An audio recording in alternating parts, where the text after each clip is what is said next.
and today we're heading out in my 1985 Honda Acty truck.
A lot of people ask me what it's like to drive this truck, so I thought the best way to find out is for you to come on a ride with me.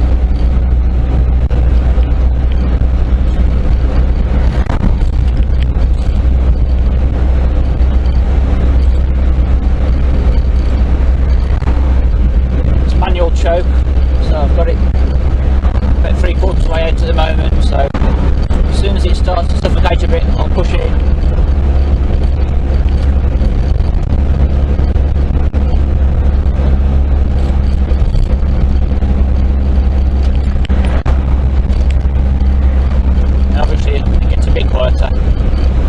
When the choke's in a little bit.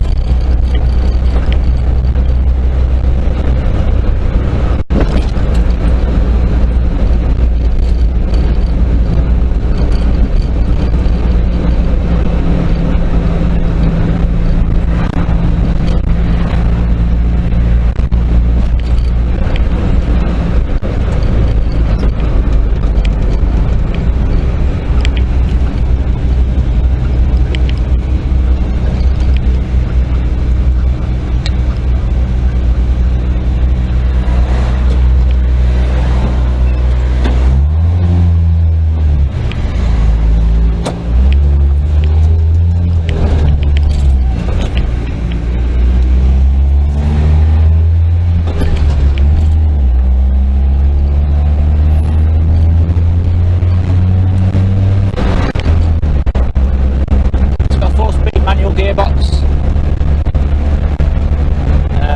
First gear is pretty much redundant. It's hardly goes to any distance at all, so as soon as you're off, just go straight to second.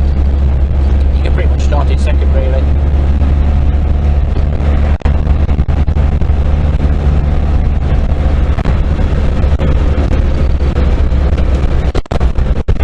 It's the first time I've been on the road in this truck for 6 months,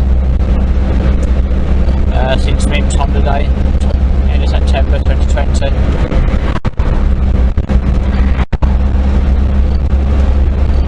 So the petrol's 6 months old, but it should be okay. Pretty resilient these trucks are, to take a lot of abuse. Touch wood. It always feels quite scary though, driving, because you just never know whether you're going to get there. I guess it's the same with most old cars, or whether I'm just a bit paranoid, I don't know.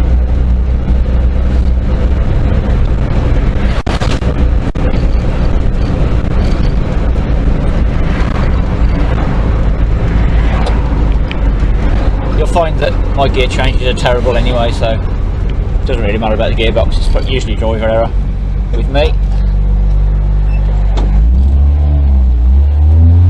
I find myself changing down a gear when I don't need to, and then over revving, particularly at roundabouts when I can't decide whether to stop or not.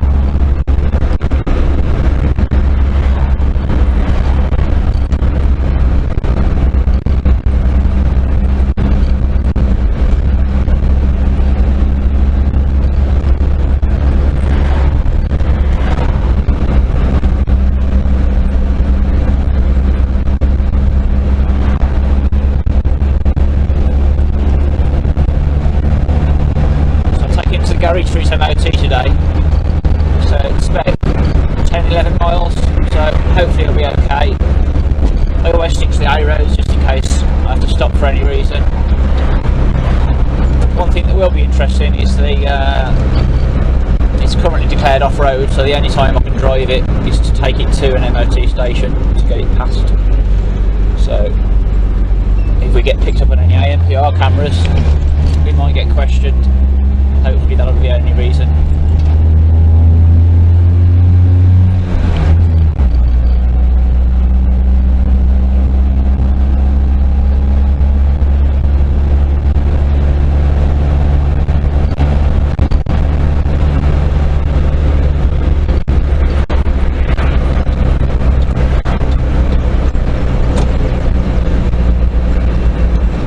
I always use the speedo as a bit of a guide, because I mean currently it says 40 going up to 45, it feels about 60, and in reality it's probably 35.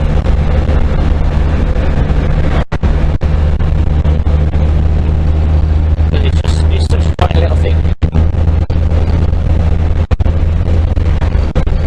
You can feel all the noise and all the bumps, especially with a hydraulic suspension.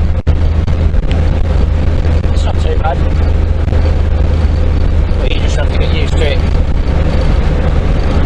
It was a lot better when I had the 10-inch wheels on and not fatter tyre walls.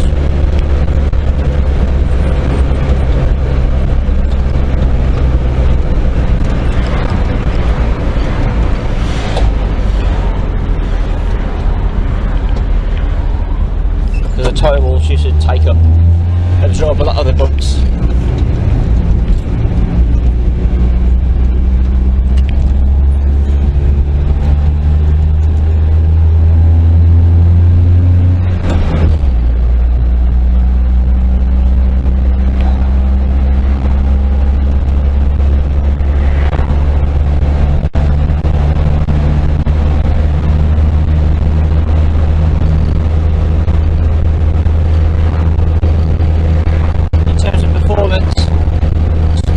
Standard engine, 545 cylinder,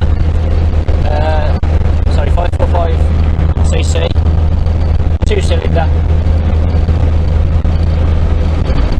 It's the only change I've done is it's got a cone filter on, so I need to reroute from the standard air filter box to where all the suspension goes, the hydraulic swing arms, and also it's got a stainless steel exhaust, which has got a double silence, so it goes right underneath the length of the bed and then back down again towards the rear. Again, I had to move that to the standard silencer since where my fuel tank is, and also the pipe was in the way of where I needed the swing arms to go for suspension, the hydraulic 4-point.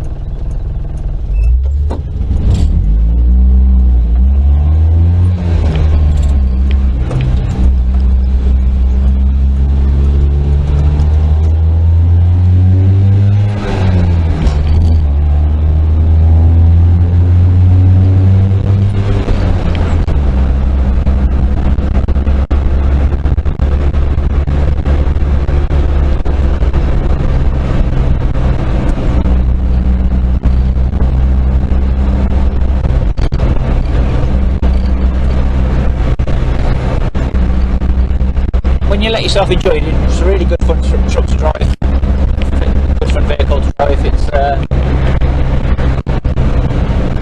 at low speeds and just flipping around town, it's a real good laugh.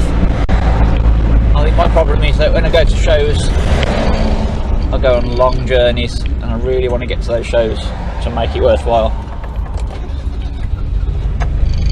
Just had to restart that then because I'd pushed the choke in a bit too far. So a lot of these shows, miles and miles away. As long as I make it to them, I'm happy. If I break down on the way back, I don't mind going back on a truck and fixing it for the next show.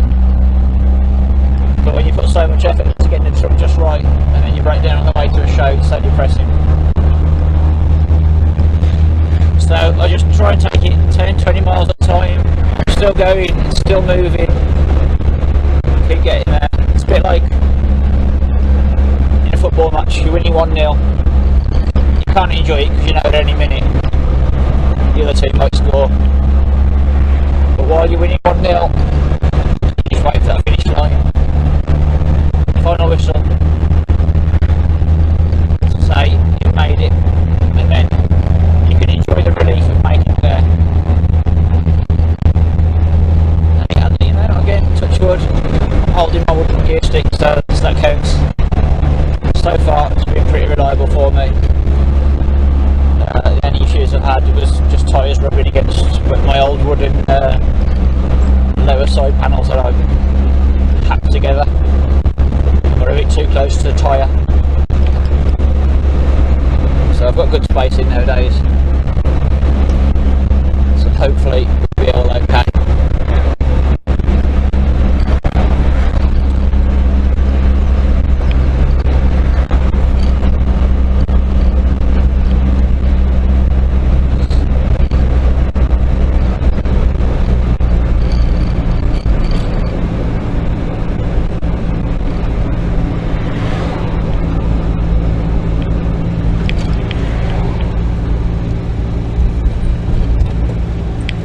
Wipers on some of the indicators.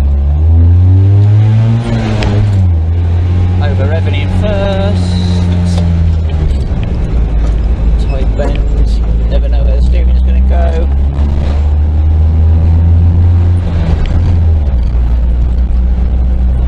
Bit of loss on there. Could have stopped for a photo, but I just want to get there today.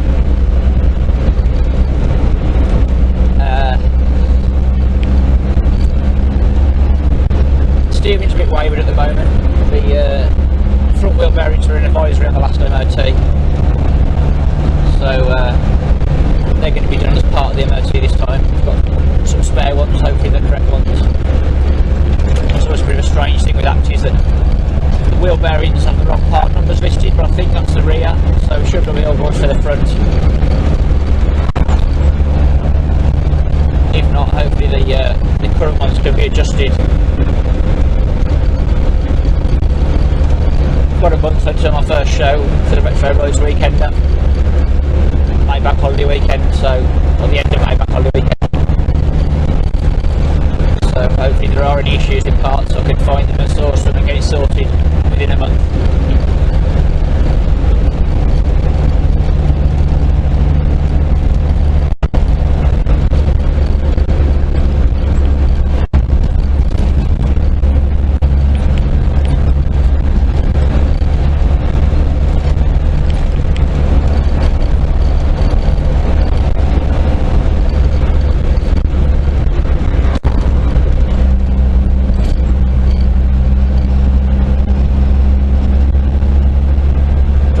Like this, it always makes it more enjoyable when you've got a nice bright sunny morning.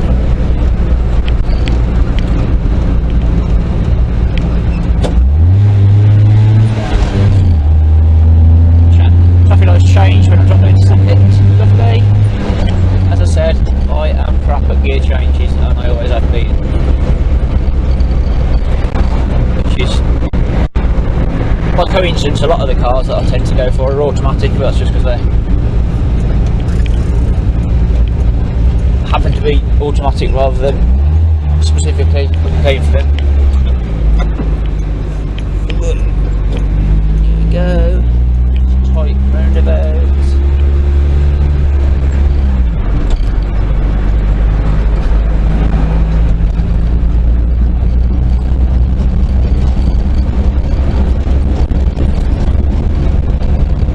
Recording this on an Alfie camera with an external microphone. It's a cheaper alternative to GoPro, but it's got good reviews, good specs. It's the first time I've used it, so it'll be interesting to see what it looks like when I copy it all down and play it back. Hopefully it's working, the light's going, and hopefully the sound's working. Obviously you won't hear me if it's not, so I could say anything.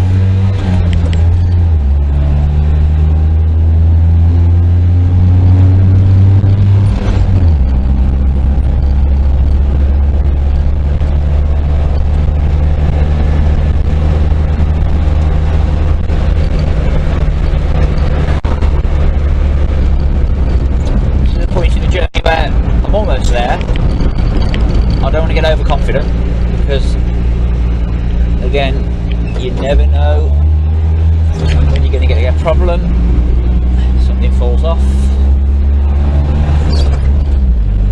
something stops working, you run out of petrol, anything. So just keep going, just keep hoping that everything's going to be fine.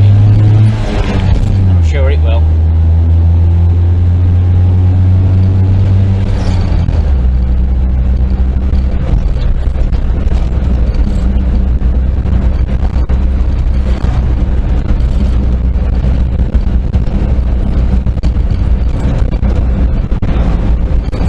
Pulling nice, and the engine still feels good. It still feels like it's running sweet.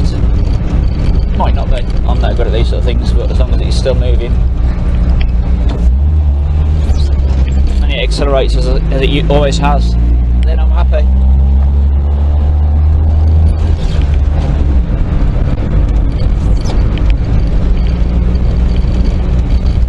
The trouble is, if cars like this, where there's not many on the road, you've only ever driven one, you can't compare it to anything else.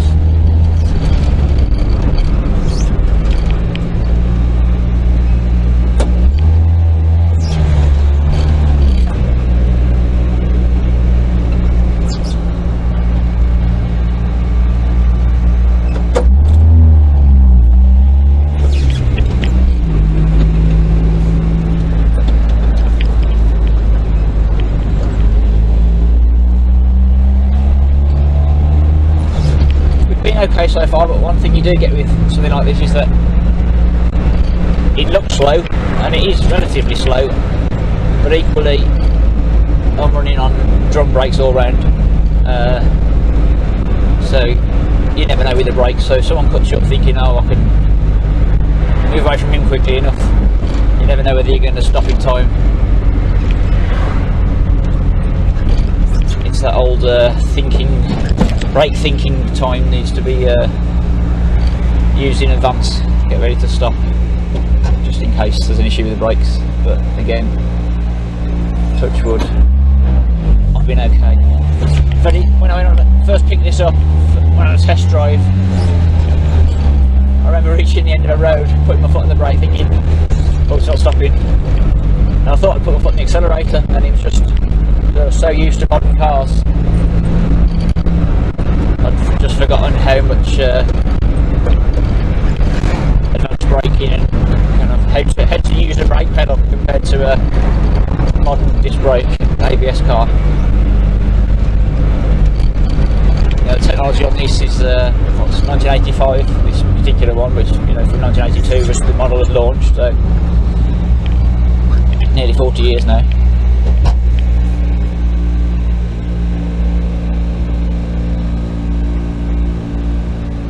Sneak the choke in a bit, it's going to let me.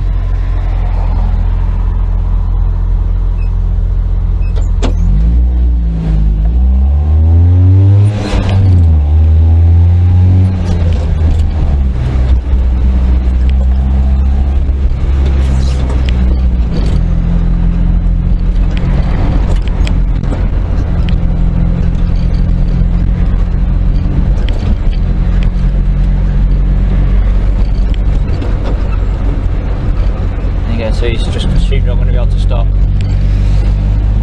I don't need 25 anyway. But there you go.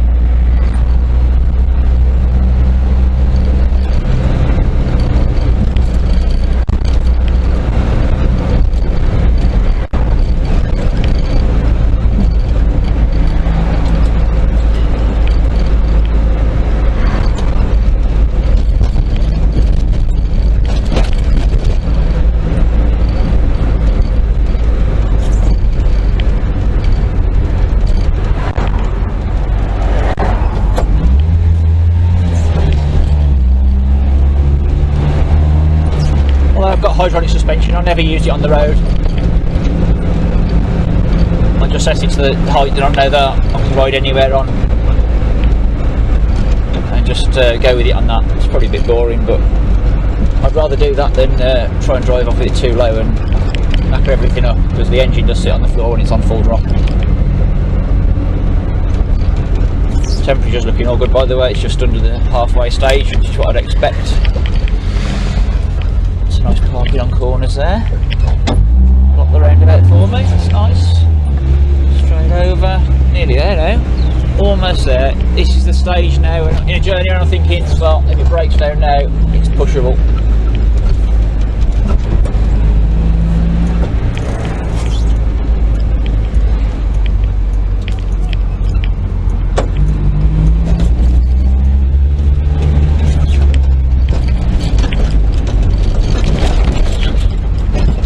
Nice bumpy industrial estate road.